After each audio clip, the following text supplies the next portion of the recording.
Bismillahirrahmanirrahim. Imam Ghazali ini nulis bab namanya At-Tawakkul, bab tauhid atau tawakal. Beliau memberikan penjelasan kepada kita tahapan-tahapan membaca la ilaha illallah. Jadi ada 4 tahapan orang baca la ilaha illallah. Nanti kita yang mana silahkan Bapak Ibu rasakan. Bismillahirrahmanirrahim. Beliau mengatakan yang pertama, la ilaha illallah munafiqin. Bacaan la ilaha illallah orang munafik. Ciri munafik yang pertama apa? Ayatul munafik salasa, idza haddatsa kadzaba. Hadis Bukhari Muslim. Ciri orang munafik yang pertama, dia berkata, berkalam, tapi bohong. Lain di mulut, lain di hati. Jadi kita cek aja Pak, nggak usah tuduh orang. Saya saat baca la ilaha illallah, apakah seirama lisan ini dengan qalbu? Atau ketika baca la ilaha illallah, pikiran pun melayang? Atau yang lebih parah, orang baca la ilaha illallah, hati mendongkol, ya, hati kemudian kesal. Allah diteriak-teriakin, Allah lah ba'ariya-ariya, ya, bagi oge. Allah kok diteriakin gitu. Akhirnya orang baca Allah, dia kesal. Itu lebih munafik dari munafik itu. Gawat. Kalau nggak suka zikir keras, nggak usah komentar. Cukup katakan, saya suka zikir lembut. Tapi tidak usah, nggak suka dengan zikir keras. Ya mirip-mirip dendeng batoko, dendeng balado. Di ciri-ciri munafik pada diri kita, baca la ilaha illallah dengan lisan, tapi tidak ada koneksi dalam diri, nggak ada kenikmatan dalam membacanya. Tapi kabar gembiranya ada level 2. Lidah membaca, pikiran sadar la ilaha illallah, ada kesadaran. Bisa jadi sadarnya, ya Allah, kok saya baca la ilaha kok nggak ada nikmatnya. Itu udah sadar namanya. La ilaha illallah, orang kok nikmat situ, kok kami nggak tahu rasanya, ya Allah. Apa rahasia la ilaha illallah? Ada kesadaran itu sudah masuk level 2, mukmin. Jadi level kedua baca la ilaha illallah, level mukminun, level orang yang beriman. Dia mengatakan la ilaha illallah, qalbunya belum menikmati, tapi pikirannya sadar. Itulah yang disebut min nafsihi dalam hadis Imam Bukhari, Kitabul Iman. Rato-rato kita zikir kayak gitu nggak? Ya, atau yang pertama Pak? Dihitung-hitung aja, seumur Bapak Ibu sekarang kok belum nikmat baca la ilaha illallah. Apa yang salah?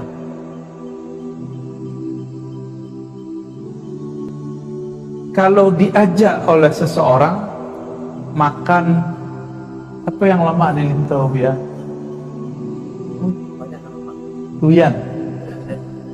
Durian. Bisa setengah jam nggak makan durian sambil ngobrol? Tahu-tahu habisnya nak. Maka orang siko bakat tuh afdalul fawaqih durian. Makanan buah nan paling lama, yang paling lezat adalah durian, ya nak? Jadi kalau ndak suku durian tuh separuh dunia lah hilang. Tapi bagi ahli qalbu, afdalul zikri la ilaha illallah. Hadis Imam Tirmizi, hadisnya sahih. Imam Tirmizi itu murid Imam Bukhari, kawan Imam Muslim, kawan Abu Daud. Jadi imam-imam hebat itu Imam Tirmizi. Imam Tirmizi ini meriwayatkan Nabi bersabda, zikir yang paling afdal itu terjemahan harfiah. Kalau versi Ambo, afdalul zikr ahladzul azkar. Zikir paling lezat itu adalah la ilaha illallah. Kenapa tidak lezat? Ketika kita mengatakan la ilaha illallah, belum sampai selesai Allah menjawab, sadaqta la ilaha illa ana. Engkau benar, tiada yang berhak disembah kecuali aku. Minimal level 2 lah ya Bapak Ibu ya. Tapi mau sampai mati begitu? Ya, mau sampai mati begitu? Mau sampai mati, makanan yang dimakan tidak nikmat. Mau? Betapa tidak adilnya manusia zaman sekarang, bahkan dari dulu disebut zaluman oleh Allah, zalim kepada dalam dirinya, jahulan, jahil, betapa jahilnya dia. Makan, ada rumah makan enak, lezat, di tempat yang jauh dia kejar. Tapi ada guru yang bisa menghidangkan makanan kolbu terlezat, dia tidak pernah kunjungi. Mati baru berkalam, ya Allah, ada meninggal ya Allah, kami ingin mengaji ke beliau. Gombal, tahu gombal?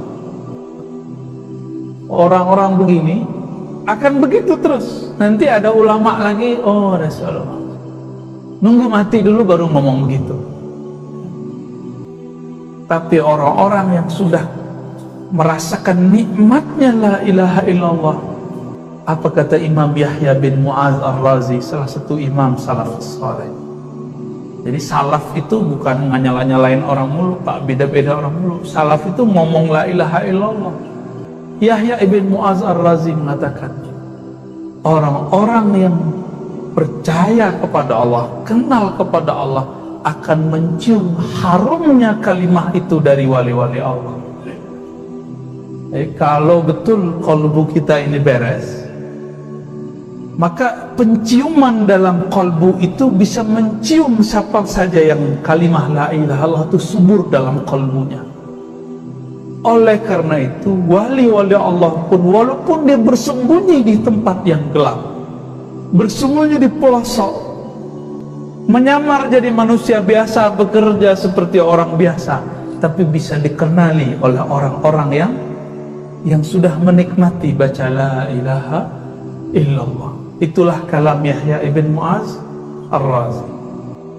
Jadi ilmu kewalian itu puncaknya di la ilaha illallah. Nanti setelah itu unlimited, Allah akan berikan ilmu yang tiada batas,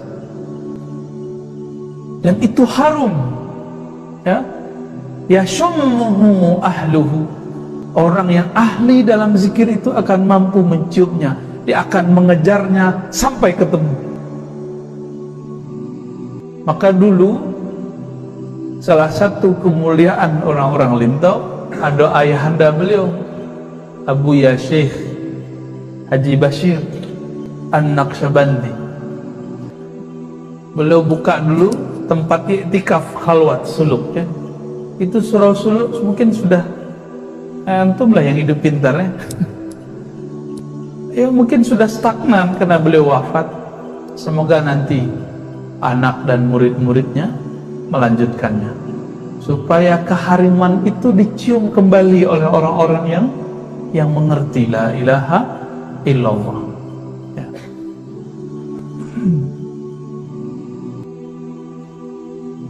Kalau kalimah itu harum, kalimah itu nikmat, dikejar oleh penikmat kalimah, kira-kira seandainya kita itu mengenal rahasia kalimah la ilaha illallah itu, mungkin gak Bapak Ibu sekarang masih berzikir lain di lidah lain di hati? Mungkin gak? Bapak Ibu, kalau kita sakit demam, makanan yang nikmat jadi nikmat gak? Kita sakit nih, demam, Makanan paling nikmat misalnya apa tadi? Durian. Mencium bau durian itu mau muntah atau malah mau makan, lagi demam, mau muntah. Maka orang-orang yang di kolbunya ada penyakit, fi qulubihim maradun, di dalam kolbunya ada penyakit, ketika mencium harumnya la ilaha illallah, dia kabur dan mengatakan sok suci. Ahlul bid'ah, jahil, syukur-syukur nggak finnar kan, masuk neraka. Ya, zindiq, waduh, masya Allah. Dulu ada Imam Muhammad Bahauddin Shah Naqsyaband. Kami pernah berziarah ke Uzbekistan, kota Bukhara, kotanya Imam Bukhari. Kami berziarah ke Imam Bukhari di kota Samarkand. Beliau Bukhara tapi wafatnya di Samarkand. Sedangkan Imam Muhammad Bahauddin Shah Naqsyaband, beliau ini di kota Bukhara. Dan berziarah. Di saat berziarah itu kami membaca satu kisah beliau, ditulis oleh Syekh Muhammad Amin Al-Qurdi. Ya, antum pernah ziarah ya Syekh Muhammad Amin Al-Qurdi di Mesir? Tanwirul Qulub? Belum pernah ya? Ibn Athaillah.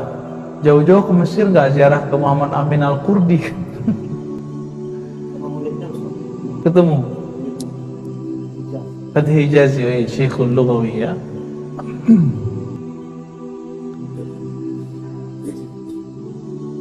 Beliau menceritakan di situ Imam Muhammad Bahauddin Shah Naqsyabandi disebut imamnya orang Naqsyabandi, orang Basua. Beliau itu ketika hadir di surau zikirnya gurunya namanya Amir Kulal. Amir Kulal itu kalau zikir lebih keras dari tuanku imam tadi. Cuma la ilaha illallah gitu aja katanya.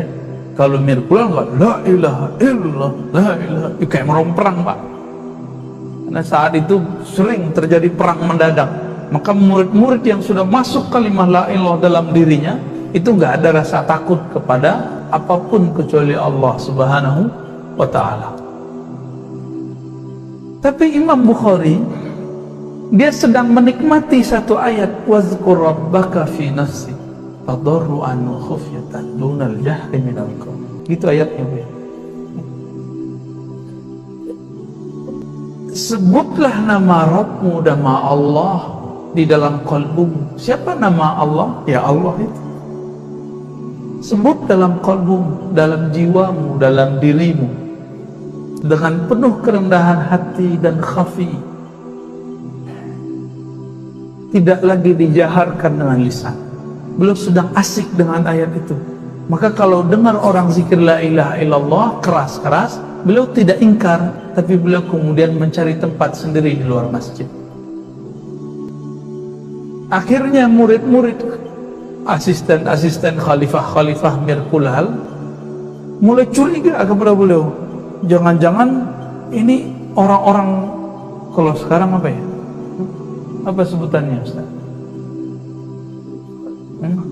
Oh, enggak sunnah itu.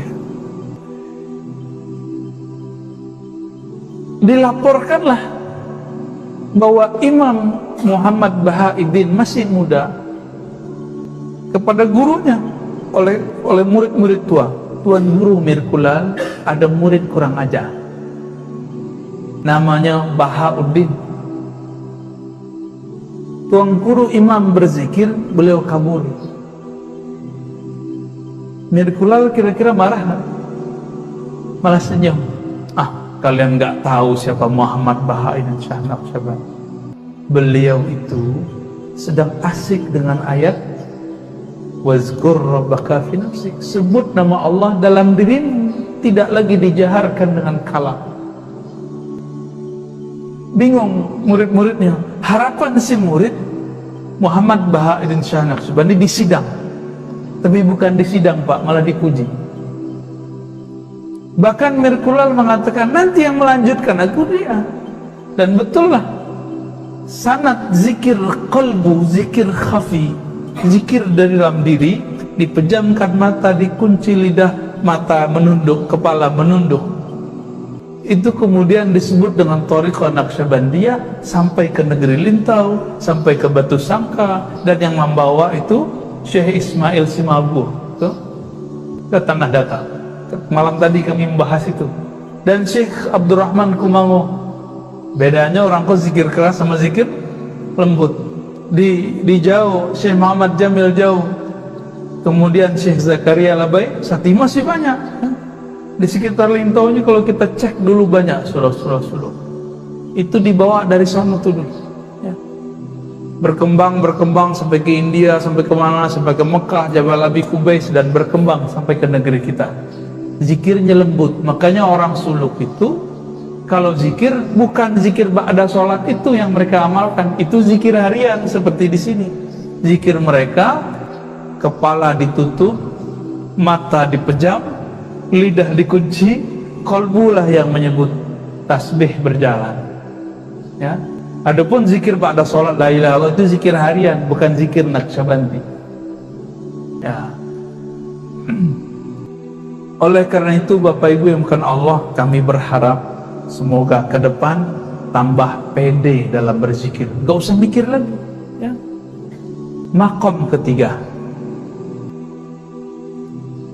orang yang baca la ilaha illallah maqamnya sudah mukhlisin. Istilahnya dari hadis, tapi Imam Ghazali menyebut dengan istilah lain. Mukhlisin yang sudah mulai melepas siapapun tempat dia bergantung kecuali Allah.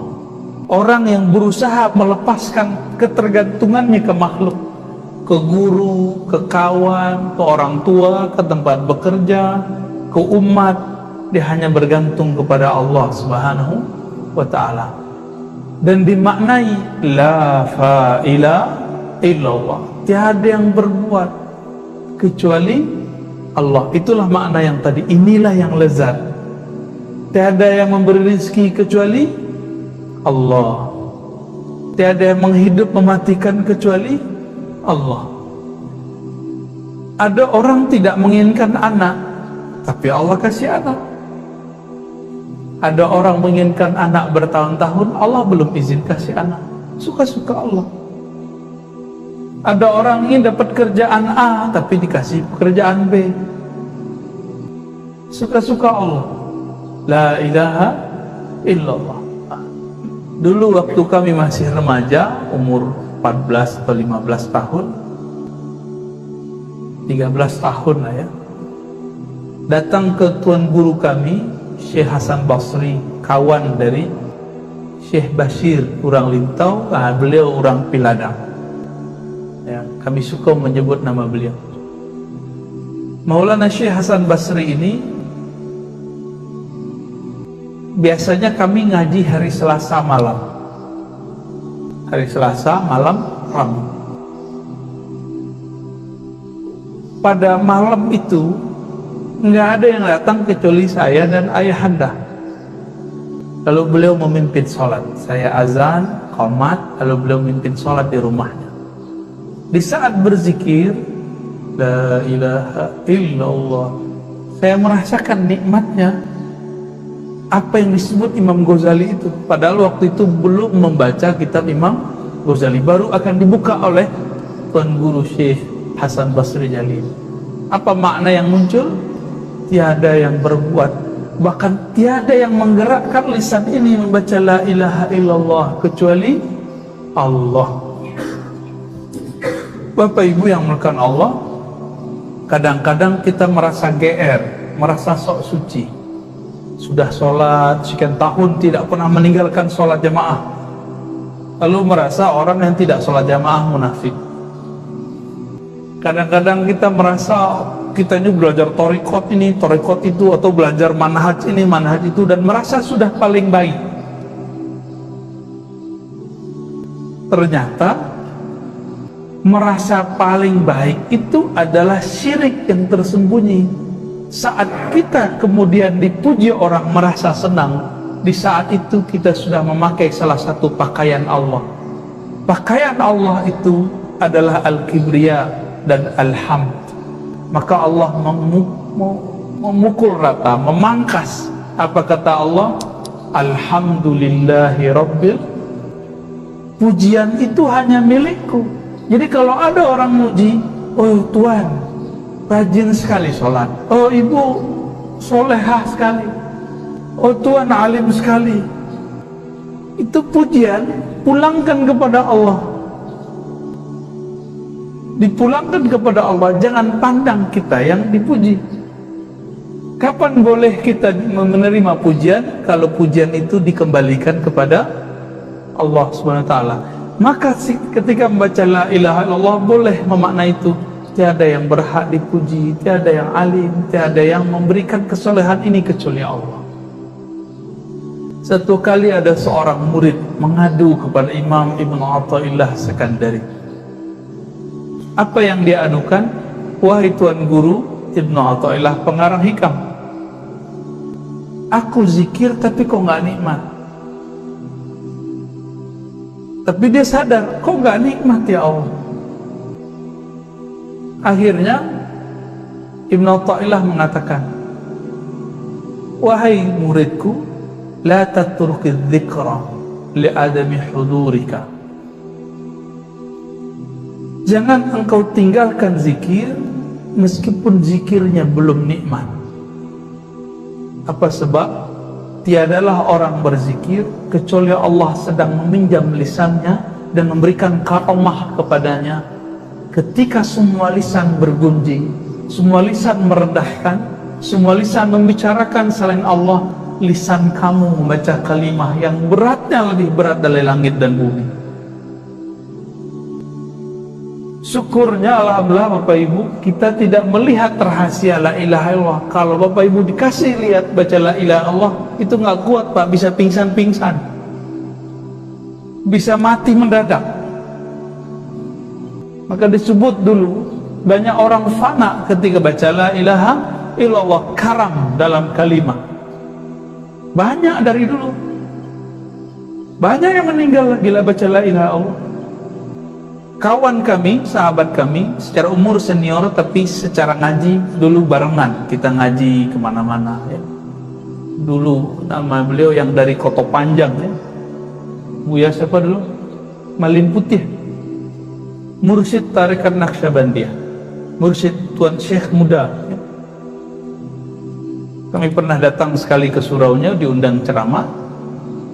Beliau itu ingin menunjukkan kepada murid, begini loh baca la ilaha illallah.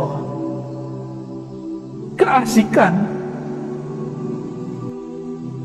Saat asyik itu,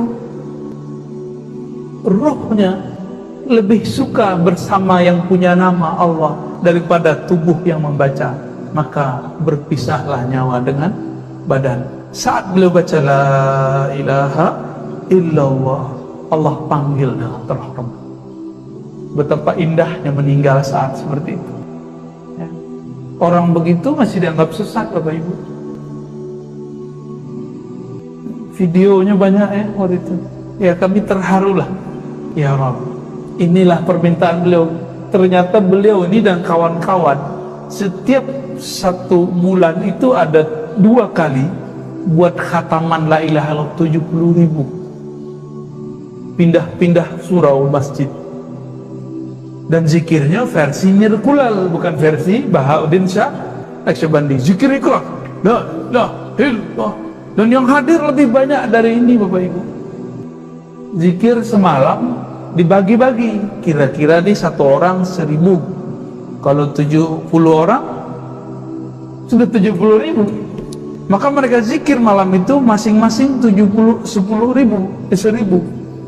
Jadinya 70.000. Karena beliau hobi dengan kalimah. Karena itulah zikir paling lezat. Beliau minta, ya Allah matikan kami dengan la ilaha illallah. Itu kan ada dalam rotib pada salat ya, rotib la ilaha illallah. La ilaha illallah ulqi biha rabbi, gitu ya, alqa biha rabbi. La ilaha illallah unsi biha qabli. Banyak itu ya, rotib tahlil. La ilaha illallah, dengan inilah aku menghadap Allah. Tuh. Terjadi Pak. Mau enggak wafat meninggal dengan la ilaha illallah? Mau. Maka baca itu pagi, sore, siang, malam. Sebab seseorang akan meninggal, mati, berpisah dengan badannya dengan kebiasaan yang dia punya. Kini tua-tua waktu punya Facebook, tua muda nonton YouTube.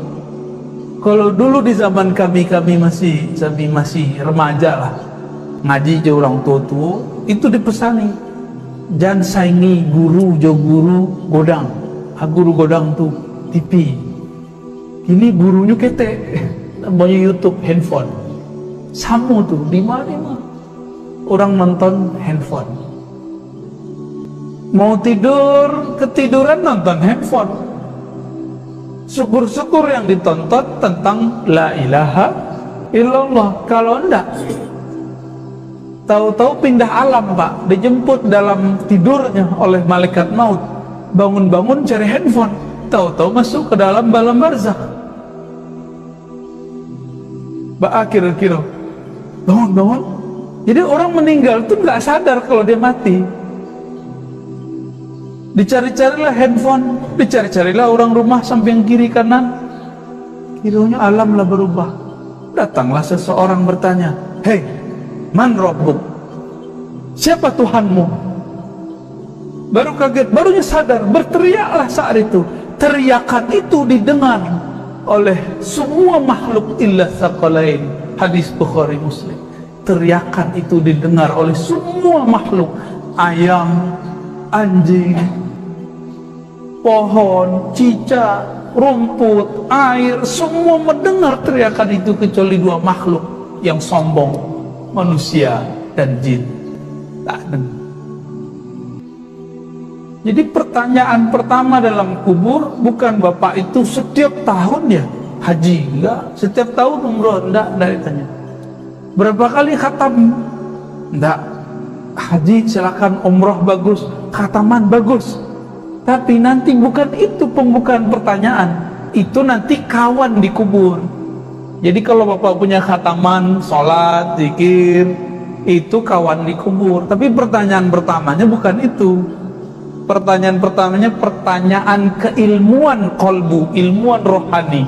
Man rabbuk? Siapa yang engkau sembah? Siapa yang engkau yakini memberimu rezeki?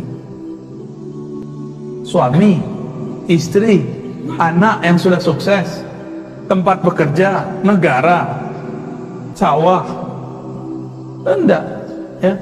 Siapa yang bergantung dulu kolbunya kepada selain Allah saat di dunia, ini akan kelimpungan menjawab. Jadi itu tidak bisa dihafalkan Bapak Ibu. Ini nggak udah usah kursus bahasa Arab untuk menjawab malaikat tuh. Itu sudah bahasa rohani. Sudah bahasa rohani. Rohanilah yang menjawab. Karena malaikat itu makhluk rohani, maka yang menjawab rohani. Tubuh sudah mati. Kira-kira bisa menjawab Pak? Hah? Carilah guru mengaji kolbu. Oh, kecil orang zindik bid'ah, pada lupakan saja itu. Darhum fi qawdihim yal'abun. Biarkan mereka bermain-main dengan kalimat-kalimat bid'ah itu. Bermain-main dengan kalimat menzindik-zindikkan. Biarin, kita nggak usah ada urusan dengan mereka. Kita nggak ada hajat untuk menolak mereka. Kita punya hajat untuk memantapkan kalimat itu di dalam diri kita. Maka Nabi SAW berkata dalam hadis Imam Ahmad, uzkurullah, berzikirlah kepada Allah, hatta yaqulul munafiqun mura'un, sampai orang munafik menilaimu ria. Hadis ini kalau versi saya hasan, tapi oleh mereka karena mereka tidak suka dengan zikir versi kita itu didoifkan. Nah, begitulah mereka ya. Idza ajabahu sahhahu wa idza ankarahu dha'afahu. Kalau nya suka je hadisnya sahih-sahihkan, kalau nya tak suka je hadisnya dhaif-dhaifkan. Itulah karakter orang itu. Bil hawa. Itu sudah disebut oleh Imam Ibnu Jauzi dalam Talbisu Iblis jauh-jauh hari sebelum imam-imam mereka muncul, Ibnu Taimiyah, Ibnu Qayyim muncul. Apa kata beliau? Ahli hadis, orang yang mengklaim dirinya pakar hadis pun terjebak dengan tipuan-tipuan hawa, mensahihkan hadis yang dia suka, mendhaifkan hadis yang dia tidak suka. Jadi bukan dengan keilmuan murni. Kira-kira itulah nan kampe nak boleh hambo jalen. Itu rahasia.